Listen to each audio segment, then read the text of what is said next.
नमस्कार। इस वीडियो में मैं आपको बताऊंगा कि हम स्पाइन से कैसे पता लगाएंगे कि कौन सा ऑर्गन आपका डिस्टर्ब चल रहा है, यानी कि उसको ब्लड सप्लाई प्रॉपर नहीं है या उसके काम प्रॉपर तरीके से नहीं है। हमारे स्पाइन के 31 बनके होते हैं, यानी कि अगर हम काउंट करें 7 सर्वाइकल, 12 थोरेसिक, 5 लंबर, 5 सैक्रल और कोकैक्सी और टेलबोन। इस तरीके से इसकी अगर क्लासिफिकेशन करें तो ये 31 है और यहां से 31 जोड़ी स्पाइनल नर्व निकलती हैं, यानी कि ये दो मनकों के बीच में से एक जोड़ी नर्व निकलेगी, यानी कि एक इधर जाएगी एक इधर जाएगी, यानी कि जोड़ी हो गई, यानी कि पेयर में हो गए। 31 पेयर ऑफ स्पाइनल नर्व हमारी कहां से निकलती है? हमारी मनकों के बीच में से निकलती हैं, यानी कि यहां से लेकर यहां तक अगर मैं काउंट करूं तो 31 जोड़े स्पाइनल नर्व, यानी कि 31 पेयर ऑफ स्पाइनल नर्व निकलेंगे। एक इधर जाएगी एक इधर जाएगी, एक इधर जाएगी एक इधर जाएगी, एक इधर जाएगी एक इधर जाएगी। अगर सबको काउंट करूं तो ये 31 पेयर होंगे। सर्वाइकल का जो 7 मनके हैं, ये सर्वाइकल के 7 मनके आपको जो ब्लड सप्लाई पहुंचाते हैं इन दोनों हाथों को कंट्रोल करते हैं।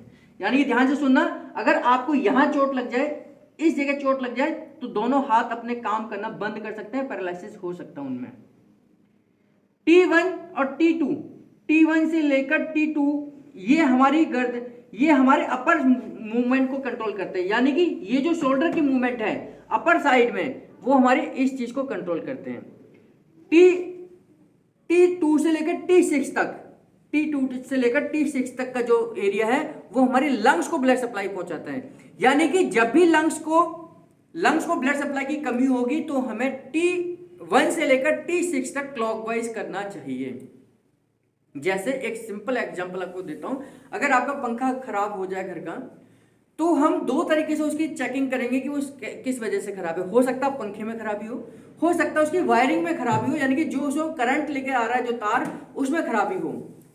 तो लंग्स अगर प्रॉपर तरीके से काम नहीं कर रहा तो एक वजह ये हो सकती है कि लंग्स प्रॉपर तरीके से काम नहीं कर पा रहा है, यानी कि लंग्स में ही खराबी है, उसमें टीबी है, अस्थमा है, ब्रोंकाइटिस है, ये सारी समस्या हो सकती है। दूसरा ये भी हो सकता है कि इसको जो लंग्स को ब्लड सप्लाई लेकर आएंगी नर्व, हो सकता है वो ब्लड सप्लाई ना पहुंचा रही हो, तो जो ब्लड सप्लाई पहुंचाने का काम है वो हमारे स्पाइन से होता है। तो T1 से लेकर T6 तक का जो मनके हैं उनकी जिम्मेदारी है कि लंग्स को प्रॉपर तरीके से ब्लड सप्लाई पहुंचाएं, लंग्स को और हार्ट को, ठीक है। T6 से लेकर T6, T7, T8 इसका काम है हमारे पैंक्रियाज को ब्लड सप्लाई पहुंचाना और साथ में हमारे स्टमक को ब्लड सप्लाई पहुंचाना। तो T8 से लेकर T12 तक हमारे स्प्लीन है, गॉल ब्लैडर है, स्टमक है, इंटेस्टाइन है, इनका काम है। यानी कि T12 तक, यानी कि इतना, इस लगभग इतने का काम क्या है, हमारे यहाँ स्प्लीन भी है, हमारे गॉल ब्लैडर भी है हमारा स्टमक भी है, हमारे इंटेस्टाइन भी है, लार्ज इंटेस्टाइन भी है, स्मॉल इंटेस्टाइन भी है। इन सब का काम है हमारे डाइजेस्टिव सिस्टम को ब्लड सप्लाई पहुंचाना। अब इसके बाद मैंने आपको बताया था लास्ट वीडियो में L5 और S1, L लंबर का जो एरिया है, लंबर का L1, L2, L3, L4, L5, इनका काम है हमारे घुटने, हमारी थाई, हमारी काफ मसल्स को कंट्रोल करना।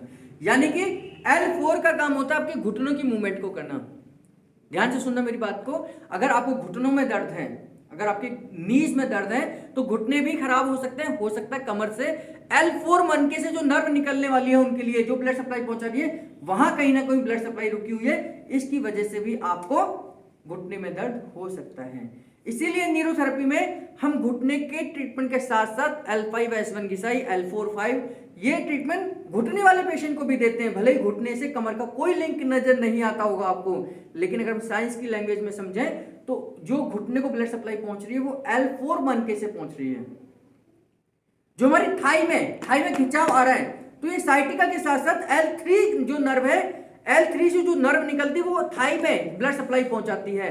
थाई में कंप्रेशन हो रहा है, शून्यपन आ रहा है, आपको यहाँ चीटी सी काट रही है या आपको पता ही नहीं चल रहा कि आपका सेंसेशन क्या है, तो इसका मतलब यह कि L3 से जो नर्व निकलती है थाई को जो ब्लड सप्लाई पहुंचाती है उसमें कहीं ना कहीं कंप्रेशन हो सकता है। आपकी L5 और S1 से जो नर्व निकलती है, मैंने आपको पिछली लास्ट वीडियो में बताया था कि जो साइटिका नर्व है जो आपके पूरे पैरों को ब्लड सप्लाई पहुंचाती है। इसी प्रकार आपकी टेल बोन है, ये कोकैक्सी का पार्ट है या सैक्रम का पार्ट है। सैक्रम यानी कि S2, S4, S5 ये वाला जो एरिया है, यानी कि सैक्रम का जो वर्टिब्रा है S4, S5, ये मन के आपके स्टूल को यानी कि आपके यूरिन को ब्लड सप्लाई पहुंचाते हैं, यानी कि उस भाग को ब्लड सप्लाई पहुंचा रहे हैं। अगर इस पार्ट में चोट लग जाए तो आपको यूरिन और मोशन का सेंसेशन ही बंद हो जाएगा। आपको यूरिन वाले एरिया में, मोशन वाले एरिया में कोई चोट नहीं लगी। चोट कहां लगी? आपके कमर में, यानी कि सैक्रम वाले पार्ट पर। सैक्रम में S4, S5 या S3, S2 में यहां कहीं चोट लग जाए, वो छोटा सा पार्ट है, इतना छोटा पार्ट है, इसी मनके में इतने से एरिया में आपके सारे वर्टेब्रा हैं। अगर यहां चोट लग जाए तो आपको आपके यूरिन का सेंसेशन, आपके मोशन का सेंसेशन जा सकता है। और उनको सेंसेशन को वापस लाने के लिए आपको उस पार्ट पर काम नहीं करना, आपको यूरिन वाले एरिया में काम नहीं करना, आपको इस मनके पे काम करना पड़ेगा, तब जाकर ब्लड सप्लाई होगी। ठीक है। और ऐसे ही टेल बोन का जो दर्द है, जो टेल बोन का दर्द है वो आपको हील में परेशान कर सकता है। अगर आपको हील पेन है तो यानी कि आपकी टेल बोन अपनी जगह से खिसक चुकी है, ये 100% है। टेल बोन में पेन है तो आपको हील पेन आएगा ही आएगा। तो हील पेन को निकालने के लिए हमें टेल बोन प्रेस न्यूरोथेरेपी का ट्रीटमेंट है वो देना चाहिए। तो मैंने आपको बताया कि पूरे स्पाइन, और इसको हम चेक कर सकते हैं, हम वहां प्रेशर देते हैं और क्लॉकवाइज करते हैं। जैसे मैंने यहां प्रेशर दिया और यहां क्लॉकवाइज करी, अगर इनको यहां पेन है तो इसका मतलब है कि यहां ब्लड सप्लाई प्रॉपर तरीके से नहीं है। मैं आगे बढ़ा, फिर चेक करा, फिर मैंने क्लॉकवाइज करी, अगर यहां इनके मेरे दबाने पे पेन है तो इसका मतलब यह है कि यहां से ब्लड सप्लाई प्रॉपर तरीके से नहीं जा रही। तो इस ब्लॉकेज को खोलने के लिए हमारे पास बहुत सारे ट्रीटमेंट है। ऑन द स्पाइन है, बिसाइड द स्पाइन है, राउंड द स्पाइन है, हमारा सुधा का ट्रीटमेंट है, स्पाइनल क्लॉकवाइज है, बहुत सारे ट्रीटमेंट्स हैं न्यूरोथेरेपी में इन सारे ब्लॉकेज को खोलने के लिए। यानी कि T1 से C1 से लेकर आपके कोकैक्सी तक, टेल बोन तक के मनके को ब्लड सप्लाई पहुंचाने का बहुत सारे तरीके हैं। ये केवल मैंने आपको समझाने की कोशिश करी कि हमारी पूरी स्पाइन हमारे आगे के हिस्से को पूरे को कंट्रोल करती है, हमारे दोनों पैर को कंट्रोल करती है, हमारे दोनों हाथों को कंट्रोल करती है। अगर हमारी स्पाइन में कहीं पर भी चोट लग जाए तो न केवल स्पाइन का उस एरिया में दर्द बनेगा, आपका लाइफ टाइम के लिए कोई ना कोई पार्ट या आपका ऑर्गन भी डैमेज हो सकता है। तो इसका समझना है कि हमें कोई भी अगर दिक्कत है, हाथ में अगर दिक्कत है, न केवल हाथ में दिक्कत होगी बल्कि आपके स्पाइन में भी दिक्कत हो सकती है अगर आपको हाथ में कोई दर्द है। तो हमें समझने की जरूरत है कि कहीं ये दर्द जो आपको यहां सुनपन आ रहा है ये सर्वाइकल की वजह से तो नहीं है। अगर आपको यूरिन और मोशन का सेंसेशन नहीं आ रहा है इसका मतलब कहीं आपको कंप्रेशन तो नहीं है।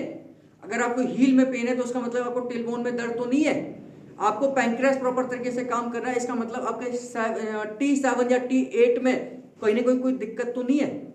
तो ये हमें समझने की जरूरत है और यही डायग्नोज की जरूरत है। सही डायग्नोज अगर आपका हो गया तो ट्रीटमेंट भी सही होने की ज्यादा उम्मीद है। आपका बहुत बहुत धन्यवाद।